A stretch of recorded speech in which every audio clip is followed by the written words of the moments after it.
धातु X को वायु की उपस्थिति में गर्म करने पर वह काले रंग का हो जाता है। तत्व X एवं काले रंग का यौगिक नाम बताइए। जो आपका जो तत्व है वो किस रंग का है ये बताना है, तत्व का नाम बताना है और किस रंग का यौगिक प्राप्त होता है आपको ये बताना है। तो आपका ऑप्शन नंबर क्या हो जाएगा, ये आपका क्या हो जाएगा, राइट आंसर। तो क्या हो जाएगा, सिल्वर, क्या हो जाएगा, सिल्वर ऑक्साइड। क्या बन जाएगा, सिल्वर ऑक्साइड। इसका रंग क्या होता है, काला रंग। फेरिक ऑक्साइड का क्या होता है, भूरे रंग का होता है। ये किस रंग का होता है, भूरे रंग का होता है। जिंक ऑक्साइड क्या होता है आपके पास, सफ़ेद रंग का होता है। किस प्रकार का होता है, ये सफ़ेद रंग का होता है। जिंक ऑक्साइड सफ़ेद रंग का होता है। क्वेश्चन नंबर अगला दिया हुआ आपके पास, निम्न में से संतुलित रासायनिक समीकरण है। तो आपका संतुलित रासायनिक समीकरण बताना है कि कौन सा है। ऑप्शन नंबर बी आपका क्या हो जाएगा, राइट आंसर हो जाएगा। Sodium sulphate plus barium chloride को अभिक्रिया कराने पर क्या हो जाएगा आपका, barium sulphate plus sodium chloride. तो इस तरफ वाले को क्या कहते हैं अपन, अभिकारक। क्या कहते हैं, अभिकारक। क्या कहते हैं, अभिकारक।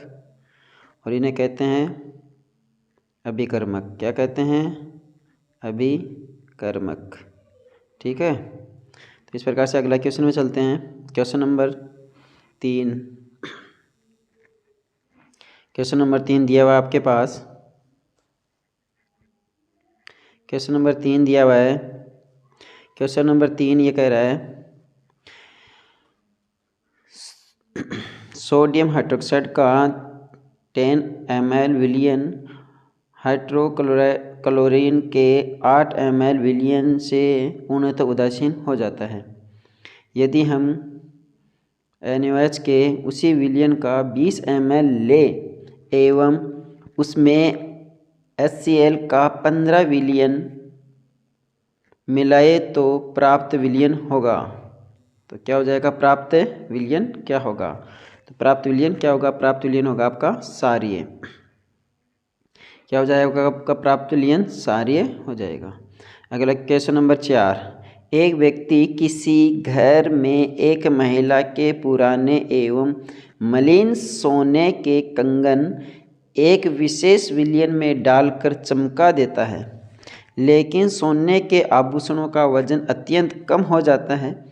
महिलाओं को ठगने के लिए व्यक्ति द्वारा कौन से विशेष विलयन का उपयोग किया जाता है, एक्कोरेजिया का प्रयोग किया जाता है। एक्कोरेजिया अर्थात कह सकते हो अम्ल राज।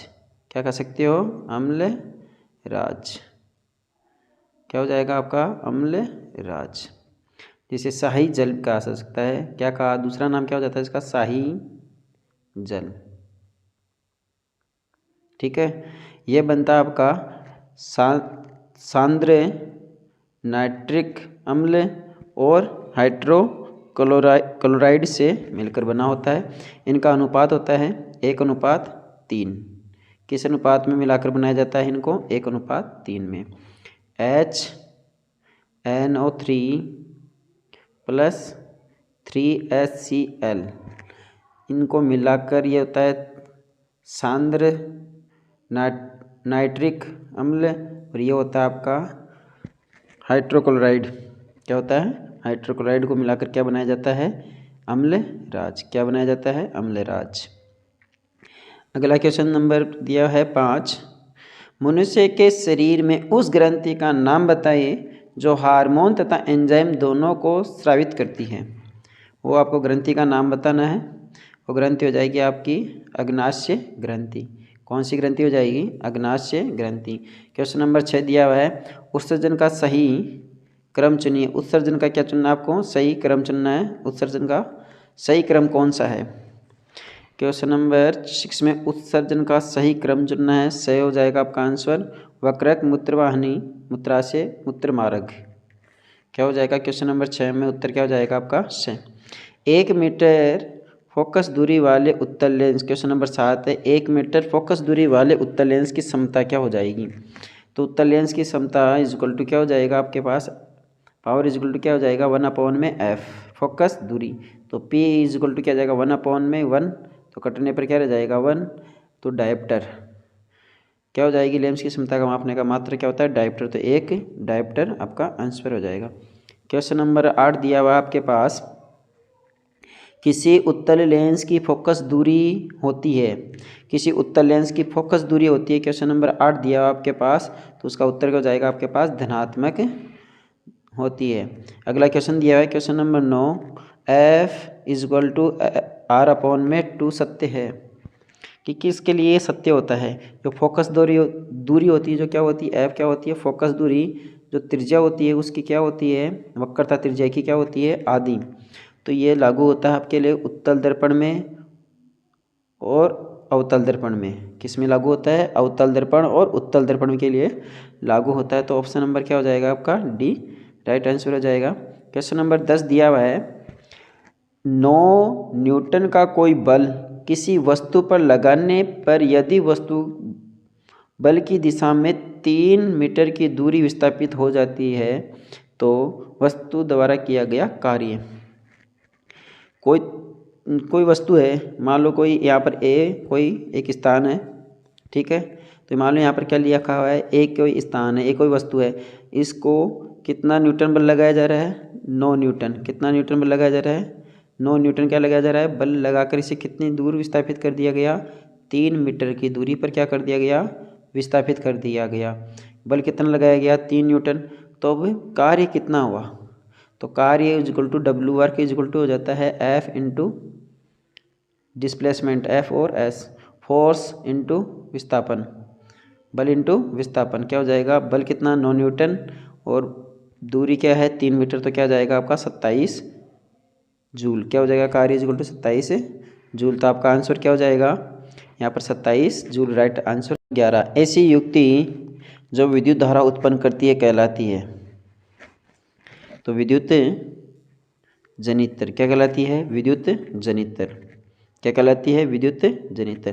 क्वेश्चन नंबर 12, निम्नलिखित में से कौन सा प्रतिवर्ती चाप के अवयव का सही क्रम है, निम्नलिखित में से बताना आपको कौन सा प्रतिवर्ती चाप का सही क्रम लिखा हुआ है, क्वेश्चन नंबर 12, तो क्वेश्चन नंबर 12 का उत्तर हो जाएगा आपका से अभिग्राही, क्या हो जाएगा अभिग्राही, क्वेश्चन नंबर 12 क्या हो जाएगा उत्तर क्या हो जाएगा आपका का अभिग्राही, लाइक ऑप्शन नंबर से क्या हो जाएगा आपका राइट आंसर। क्वेश्चन नंबर 13 दिया हुआ आपके पास, क्वेश्चन नंबर 13, विद्युत परिपथ में प्रतिरोध के मान को परिवर्तित करने के लिए किस युक्ति का प्रयोग किया जाता है, विद्युत परिपथ में प्रतिरोध के मान को परिवर्तित करने के लिए किस युक्ति का प्रयोग किया जाता है, तो परिवर्तित करने के लिए धारा नियंत्रक का प्रयोग किया जाता है।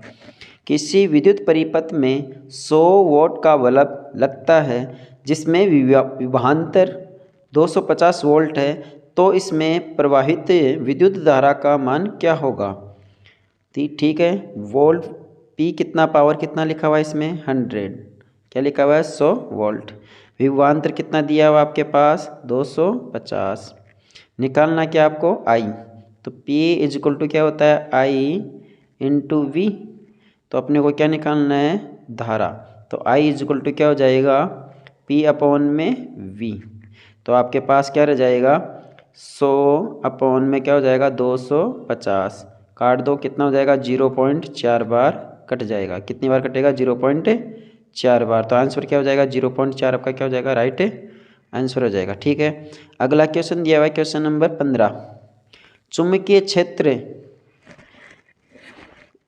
रेखाएं, चुंबकीय क्षेत्र रेखाएं ऑप्शन नंबर से क्या हो जाएगा इसका राइट आंसर, कि एक दूसरे को कभी भी प्रतिच्छेद नहीं करती, चुंबकीय रेखाएं एक दूसरे को प्रतिच्छेद नहीं करती। क्वेश्चन नंबर 16 है, 1 किलोवाट तुल्य होता है 3.6 इंटू 10⁻⁶ जूल के बराबर होता है। अगला क्वेश्चन दिया हुआ आपके पास क्वेश्चन नंबर 17, तरंगदैर्घ्य पर दृश्य प्रकाश का तरंगदैर्घ्य होता है, दृश्य जो किरणें होती हैं उनका प्रकाश का तरंगदैर्घ्य कितना होता है 400 नैनोमीटर से 700 नैनोमीटर होता है। अगला क्वेश्चन दिया हुआ आपके पास नाभिकीय विखंडन में क्या होता है? नाभिकीय विखंडन होता है उसमें क्या होता है? परमाणु नाभिक दो भागों में टूटना। परमाणु नाभिक का क्या होता है? दो भागों में टूटना। गंगा के जल को प्रदूषित करने वाला सूक्ष्म जीव है जीवाणु। सूक्ष्म जीव कौन है? जीवाणु। कौन सा जीव है? जीवाणु। क्वेश्चन नंबर 20 दिया हुआ है, रॉकेट में ईंधन के रूप में उपयोग किया जाता है। रॉकेट के ईंधन के रूप में उपयोग किया जाने वाला कौन है? द्रवित हाइड्रोजन। क्या है? द्रवित हाइड्रोजन। क्या उपयोग में किया जाता है? द्रवित हाइड्रोजन उपयोग में लिया जाता है। किसी ऊर्जा का स्रोत चयन कर किन कारकों पर आधारित है? उपयुक्त सभी। कितने कारकों पर आधारित है? उपयुक्त सभी कारकों पर क्या है? आधारित होता है। अगला क्वेश्चन दिया है 22, एल्बर्ट आइंस्टीन द्वारा कौन सा समीकरण व्युत्पन्न किया गया? कौन सा समीकरण व्युत्पन्न किया गया एल्बर्ट आइंस्टीन द्वारा? तो एनर्जी बराबर mc² का दिया गया है सूत्र। तप्त जल को पृथ्वी के पृष्ठ से बाहर निकालने के लिए निकास मार्ग को कहते हैं उष्ण स्रोत। क्या कहते हैं? उष्ण स्रोत। क्वेश्चन नंबर 24 दिया हुआ है। क्वेश्चन नंबर 24 में दिया हुआ है, चार माध्यमों ABCD का अपवर्तनांक निम्नलिखित सारणी में दिया गया है। अपवर्तनांक किस सारणी में दिया गया? निम्नलिखित में दिया हुआ है। जब प्रकाश वायु के उपयुक्त किसी एक माध्यम में प्रवेश करता है तो प्रकाश का वेग सबसे कम किस माध्यम में होता है? D। जितना ज़्यादा अपवर्तनांक उतना ही माध्यम में क्या होगा? वेग, प्रकाश का वेग क्या हो जाएगा? कम हो जाएगा। क्वेश्चन नंबर दिया हुआ है 25, दिए गए चित्र का आपतन कोण कितना होगा? दिए गए चित्र में आपतन कोण क्या हो जाएगा आपका? आपतन दिए गए चित्र में आपतन कोण क्या रह जाएगा आपका? शून्य। क्या हो जाएगा? शून्य। दिए गए सारणी में प्रतिरोध R का आकलन कीजिए।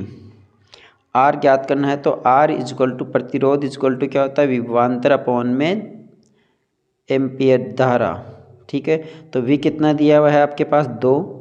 धारा कितनी दी हुई है? 10। तो क्या हो जाएगा? 0.2 ओम। प्रतिरोध क्या हो जाएगा? 0.2 ओम हो जाएगा। क्वेश्चन नंबर 27, यदि किसी प्रतिरोध तार की लंबाई आधी कर दी जाए तो तार की प्रतिरोधकता पर क्या प्रभाव पड़ेगा? तो तार की प्रतिरोधकता पर कोई प्रभाव नहीं पड़ता है।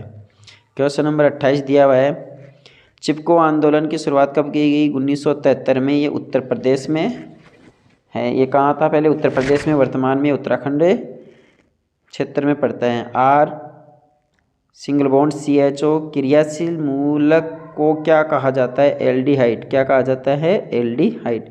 सल्फ्यूरिक अम्ल का अणुसूत्र क्या होगा? H2SO4। क्या हो जाएगा? H2SO4।